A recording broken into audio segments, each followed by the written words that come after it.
এতিয়া আমি অলপ আগতে এটা কথা কৈছিলো যে প্রথম পদ a আর দ্বিতীয় পদ a2, তৃতীয় পদ a3, সপ্তম পদ a7 আর দশম পদ a10 আর ইয়াত ডট ডট কৰি কিনে যদি আমি ধৰি লোৱা যদি আমি 13তম পদটো লাগে 13তম পদটো লাগে তেতিয়া কি লিখিম a13 বুলি লিখিম। চতুৰ্থতম পদটো লিখিলে আমি a14 লিখিম। তো এনেকে লাগিলে আমি এটা কথা জানিলাম, প্রথম পদটো আমি লিখিম কি a, দ্বিতীয় পদ কি হব, দ্বিতীয় পদ হব a প্লাস d, তাৰপিছত তৃতীয় পদ হব a প্লাস 2d আৰু সপ্তম পদ লিখিবলৈ হলে 7তকৈ 1 কম লিখিম। a প্লাস কি হব, চোৱা তৃতীয় পদত 2d লিখিছিলো, সপ্তম পদত লিখিম a প্লাস 6d আৰু কি লিখিম দশম পদটো হব কি a প্লাস 10 10তকৈ মানে কি 1 মাইনাস কৰি দিলে কিমান পাম আমি 9d পাম। 9d ডট ডট এটা ডট ডট আৰু যে তুমি এইখিনি বনাই লিখিব পাৰা।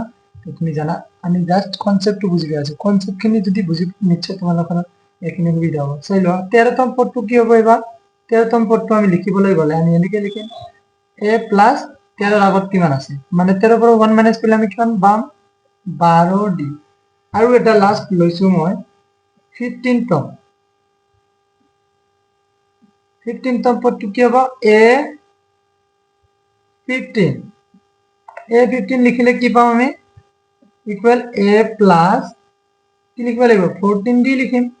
তো আশা কৰো তোমালোকে বুজি পাই আছা। এতিয়া যদি ধৰি লোৱা ফৰ এক্সাম্পল এটা এক্সাম্পল লৈছো মই,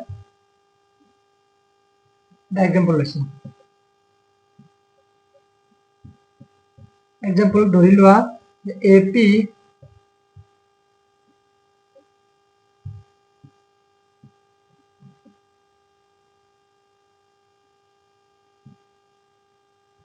প্ৰথম পদ 2 দিয়া আছে আৰু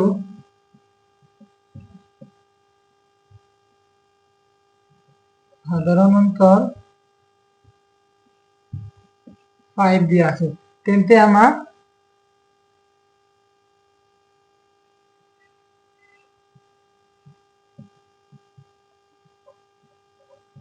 দ্বিতীয়তম পদটো উলিয়াব লাগে।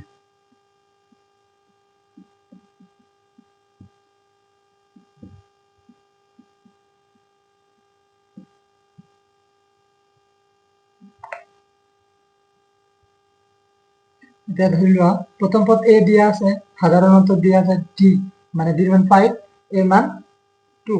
এতিয়া আমাক কিমানতম পদ ওলাব লাগে, দ্বিতীয়তম পদ ওলাব লাগে। দ্বিতীয়তম পদটো মানে কি আছিল, 2 নম্বৰ পদটো আছিল a প্লাস d। এতিয়া আমি দ্বিতীয়তম পদটো কি এনেকে লিখিম, যেনেকে ধৰি লোৱা a2 দ্বিতীয়তম পদটো হ'ব a2 ইকুয়াল কিমান পাম, a2 ইকুয়াল কিমান পাইছিল a প্লাস d। তুমি ইয়াত a মান কিমান পাইছো 2 প্লাস d মান পাইছো কিমান 5, তেন্তে আমি দ্বিতীয়তম পদটো পাই গলো 5 মানে 5 প্লাস 2 মানে 7। তো আমি দ্বিতীয়তম পদটো পাই গলো। এতিয়া যদি কয় যে আমার 9তম পদটো উলিয়াব লাগে, 9তম পদটো উলিয়াব লাগে মানে a9 উলিয়াব লাগে। a9 উলিয়াবলৈ হলে আমি কি লিখিম a প্লাস 9তকৈ 1 মাইনাস কৰিলে আমি কিমান পাম 8d। এতিয়া কিমান পাম 8d পাইছো। এটা ধৰি লোৱা প্ৰথম পদ কিমান পাইছো 2 প্লাস 8 ইনটু কিমান পাম d মান আছে 5, নিশ্চয় বুজি পাইছা। এটা এর মান কিমান পাইছো, এর মান পাইছো 2, এর মান পাইছো 2 প্লাস যেহেতু আমার 9 কিমান নম্বর পদ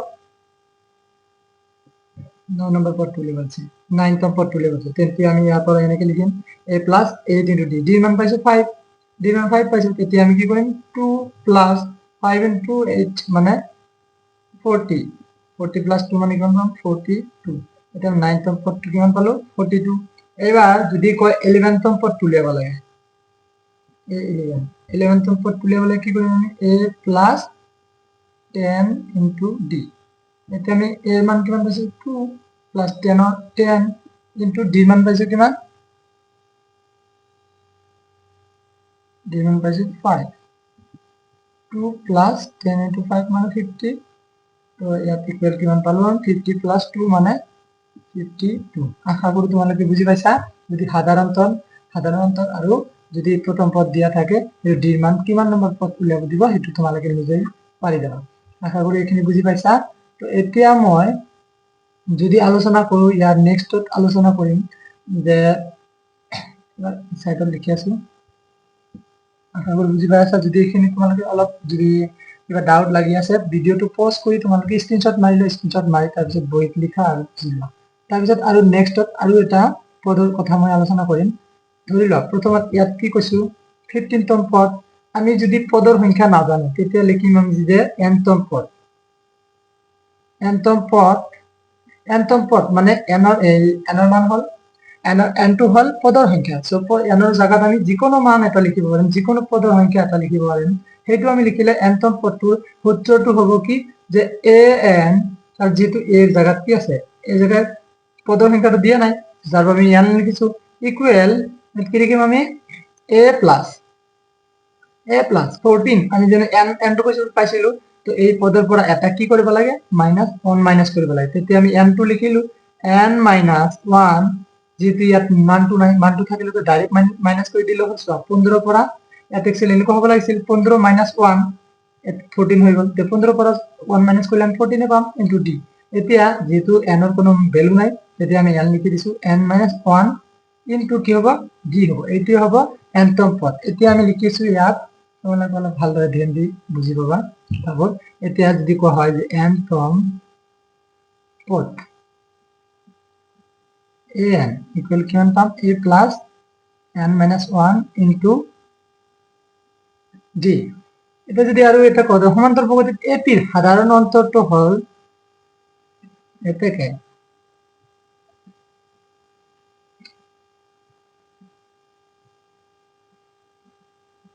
ap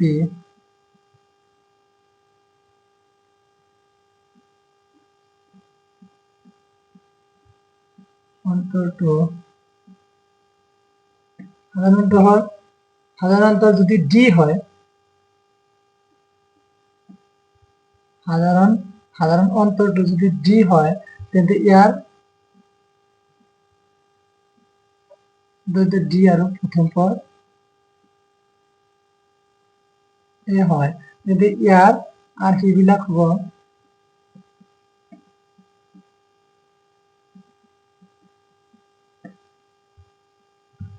আর সেইবিলাক হ'ব প্রথম পদ a plus d a plus 2d a plus 3d dot dot a plus 9d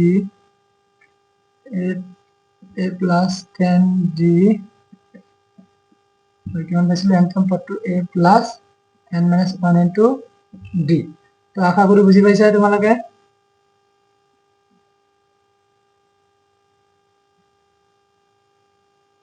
আৰু এটা সূত্ৰ এটা পাম আমি যে যোগফলৰ সূত্ৰ এটা লিখিব চেষ্টা কৰিম আমি ইয়াৰ মাজত কেইটামান বস্তু লিখি দিম আমি সমান্তৰ প্ৰগতিৰ nতম পদটো আগত লিখিলো অলপ আগতে লিখিছো সেইখিনি আমি অলপ এক্সপ্লেইন কৰি দিও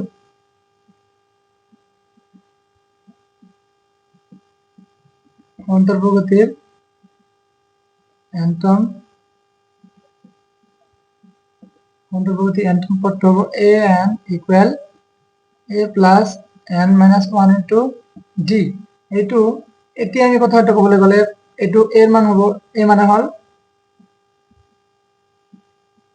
প্রথম পদ আৰু n মানে হল পদৰ সংখ্যা আৰু d মানে হল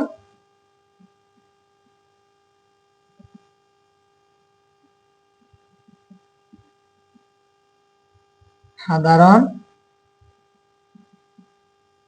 অন্তৰ এতিয়া সমান্তৰ প্ৰগতিৰ nতম পদটোৰ যোগফল উলিয়াবলৈ হলে ধৰি লোৱা সমান্তৰ প্ৰগতিৰ nতম পদ ধৰি লোৱা 1 2 3 ডট ডট n আছে nতম পদটো এই nতম পদলৈ ইয়াত ডট ডট কিমান কেইটা পদ আছে যদি মই 1 2 3 4 5 এনেকৈ যদি যোগ কৰি যাব গলে কিন্তু বহুত সময় লাগিব আৰু সেইটো সময় লাগাতে আমাৰ বহুত প্ৰবলেমৰ সমস্যাৰ সন্মুখীন হ'ব পাম তেতিয়া আমি কি কৰিম এটা সূত্ৰ ব্যৱহাৰ কৰিম যেটো সূত্ৰটো আছিল সমান্তৰ প্ৰগতিৰ nতম প্ৰথম পদটোৰ যোগফল হ'ব Sn equal n/2 twice a plus n minus 1 into d. তো এইটো হল যোগফলৰ সূত্ৰ Sn মানে যোগফল, এতিয়া n/2 into twice a plus n minus 1 into d. এই twice a মানে আমি কি লিখিব পাৰিম, এটা সাইডত লিখিছো, ৰাফত লিখিছো। twice a মানে আমি এনেকে লিখিব পাৰিম যে a plus a মানে হল twice a। এতিয়া যদি ইয়াত যদি a টো লিখি ৰাখো আৰু বাকি থকা a টো কিমান পাইছিলো a plus n minus 1 into d, মানে এইখিনি মানে পাইছিলো কি an। তো এইখিনি এই যিমানখিনি থাকিব নহয় এইখিনি জায়গাত মই an বুলি লিখিব পাৰিম। তো ইয়াৰ পৰা আমি আৰু এটা বেলেগ এটা সূত্ৰ শৰ্ট ফৰ্মত যদি মই অলপ সিম্পলিফাই কৰি এটা সূত্ৰ লিখিব যাও, ধৰি লোৱা ইয়াত আৰু এটা বস্তু বুজাই আছো মই, ইয়াত 1 2 3 এনেকে যদি ডট ডট কৰি 100 লিখিছো, এইটো যোগ কৰিবলৈ হলে আমাৰ বহুত সময় লাগিব, যাৰ বাবে আমি এই সূত্ৰ ব্যৱহাৰ কৰি আমি এইটো যোগ কৰিম। কিন্তু এই সূত্ৰটো যদি আৰু অলপ সৰু কৰা যায় তেতিয়া চাবা আৰু কিন্তু অলপ সুবিধা হ'ব, যাৰ বাবে আমি এইটো কি কৰিম অলপ সৰু কৰিবলৈ চেষ্টা কৰিম। এইটো অলপ চাই থাকা মই কৰি দি আছো। Sn equal n/2 ব্ৰেকেট ইয়াত দুটা a আছে নহয়, a plus a equal twice a, twice এর জায়গাত মই এটা a লিখিলো, প্লাস এই যে আৰু এটা a আছে নহয়, এই a আৰু plus n minus 1 into d, এইখিনি মানে আমি কিমান পাইছিলো ইয়াত কৈ দিলো, এইখিনি a plus n minus 1 into d মানে পাইছো an। তো এইখিনি জায়গাত মই ডাইরেক্টলি an লিখি দিম। তো সূত্ৰটো নিশ্চয় শৰ্ট হৈ গল আৰু মানে আৰু অলপ সৰু হৈ গল। এতিয়া কথাটো হল ইয়াৰ পৰা মই একদম আৰু এটা লাস্ট এটা সূত্ৰ এটা পাম, সেই সূত্ৰখিনিও মই লিখি দি আছো। চোৱা, যদি এটা সমান্তৰ প্ৰগতিৰ একদম শেষৰ পদটো দিয়া আছে, যাক আমি এল বুলি কম, অন্তিম পদটো যদি দিয়া থাকে আৰু প্ৰথম পদ যদি দিয়া থাকে, তেতিয়া মাজৰ যিকোনো এটা পদৰ যিকোনো কেইটামান পদৰ যোগফল উলিয়াবলৈ দিলে তুমি এই সূত্ৰ ব্যৱহাৰ কৰিবা। Sn equal n/2 a plus এই একদম শেষৰ পদটো যদি দিয়া থাকে তেতিয়া আমি কি পাম, শেষৰ পদ মানে অন্তিম পদ হ'ব l, আৰু ইয়াত আমি l প্লাস কৰি দিম। আশা কৰো তোমালোকে বুজি পাইছা, এই সূত্ৰ ব্যৱহাৰ কৰিম। এতিয়া এই সূত্ৰ তিনিটা পালা আৰু এটা পাইছিলা কি যে এইটো an equal n a plus n minus 1 into d, এইকেইটা কৰিলে আশা কৰো তোমালোকে ইয়াৰ কনসেপ্ট যিখিনি পালা এই কনসেপ্ট খিনি পালে তুমি এই 5 নম্বৰ চেপ্টাৰটো একদম পুৰা ইজি ভাবে অঙ্ককেইটা কৰিব পাৰিবা। তো সেইমতে আশা কৰো তোমালোকে ভালদৰে ধ্যান দি যোৱা, মই এক্সাৰসাইজ আৰু এক্সাম্পল কেইটা কৰি দিম, সলভ কৰি দিম, তোমালোকে ভালদৰে অলপ ধ্যান দি কিনে শুনিবা আৰু আশা কৰো পৰীক্ষাত ভাল এটা নাম্বাৰ পাব বুলি আশা কৰি আছো। তোমালোকে সেইখিনি অলপ চেষ্টা কৰি যোৱা, মই এক্সাম্পল কেইটাও কৰি দি আছো। ভিডিওটো এইখিনিতে সমাপ্ত কৰিছো, আশা কৰো লগ পাম নেক্সট ভিডিওত। তোমালোকে নেক্সট ভিডিও এনেকৈ মজা ভিডিও পাবলৈ হলে আৰু টিপছত ঘটা ভিডিও পাবলৈ হলে তোমালোকে মোৰ চেনেলটো সাবস্ক্ৰাইব কৰি ৰাখিবা, যাতে পিছৰ ভিডিওবোৰ তোমাৰ আপলোড হোৱাৰ লগে লগে তোমাৰ মোবাইলত নটিফিকেশন বাজি উঠে। Okay, thank U.